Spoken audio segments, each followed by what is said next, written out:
Silver line നടക്കില്ല. E ശ്രീധരന്റെ പദ്ധതിക്ക് കേന്ദ്ര പിന്തുണ. പരിഹാസത്തിന് പിന്നാലെ ഏതായാലും സ്വീകരിക്കുമെന്ന മുഖ്യമന്ത്രി.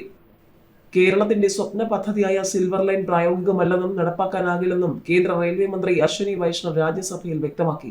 സിൽവർ ലൈനിന് പകരം അതിവേഗ റെയിൽ പദ്ധതി പരിഗണിക്കാൻ കേന്ദ്രം തയ്യാറാണെന്നും മെട്രോമാൻ ഇ ശ്രീധരന്റെ ഉപദേശങ്ങൾ രാജ്യം ആദരവോടെ സ്വീകരിക്കുമെന്നും ഇ ശ്രീധരന്റെ അതിവേഗ റെയിൽ പദ്ധതി പൂർണ്ണമായും സ്വീകരിക്കുന്നുവെന്നും റെയിൽവേ മന്ത്രി അറിയിച്ചു. ഹാരിസ് ബീരാൻ എംപിയുടെ ചോദ്യത്തിന് മറുപടി നൽകുകയായിരുന്നു അദ്ദേഹം. സിൽവർ ലൈൻ വലിയ പാരിസ്ഥിതിക പ്രശ്നങ്ങൾ ഉണ്ടാക്കുമെന്നും അത് നിലവിലെ സാഹചര്യത്തിൽ അനുവദിക്കാനാകില്ലെന്നും മന്ത്രി പറഞ്ഞു.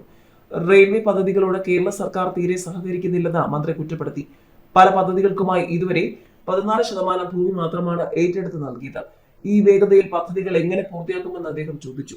സിൽവർ ലൈനിന് പകരം അതിവേഗ റെയിൽവേ പദ്ധതിക്ക് കേരളം തയ്യാറാണെങ്കിൽ കേന്ദ്രം പിന്തുണയ്ക്കും. എന്നാൽ അതിന് ഭൂമി ഏറ്റെടുത്ത് നൽകാൻ സംസ്ഥാനം മുൻകൈ എടുക്കണമെന്നും അദ്ദേഹം പറഞ്ഞു. ഈ ശ്രീധരനെ രാജ്യം മുഴുവൻ ബഹുമാനിക്കുന്നു. അദ്ദേഹം റെയിൽവേ നയിക്കുന്നതിൽ അഭിമാനമേ ഉള്ളൂ.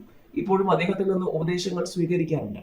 രാജ്യത്ത് പുതുതായി പ്രഖ്യാപിച്ച 7 ഹൈസ്പീഡ് പദ്ധതികളിൽ ശ്രീധരന്റെ ഉപദേശങ്ങൾ തേടിയിട്ടുണ്ടെന്നും കേരളത്തിലെ അദ്ദേഹത്തിന്റെ ഇടപെടലുകൾ റെയിൽവേക്ക് ഗുണകരമാകുമെന്നും മന്ത്രി കൂട്ടിച്ചേർത്തു.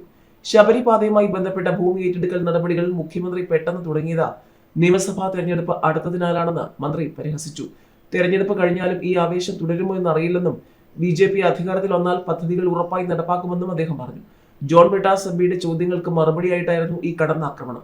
ഇ ശ്രീധരന്റെ ഓഫീസ് തുറക്കൽ കഴിഞ്ഞ ഇലക്ഷനിൽ കണ്ടതാണെന്ന വീണ്ടും പരിഹാസവുമായി എത്തിയ മുഖ്യമന്ത്രി പിണറായി വിജയൻ അദ്ദേഹത്തിന് കേന്ദ്രമന്ത്രിയുടെ പിന്തുണ ലഭിച്ചതിന് പിന്നാലെ ഏത് അതിവേഗ റെയിൽ പദ്ധതിയായാലും അംഗീകരിക്കുമെന്നും പറഞ്ഞു.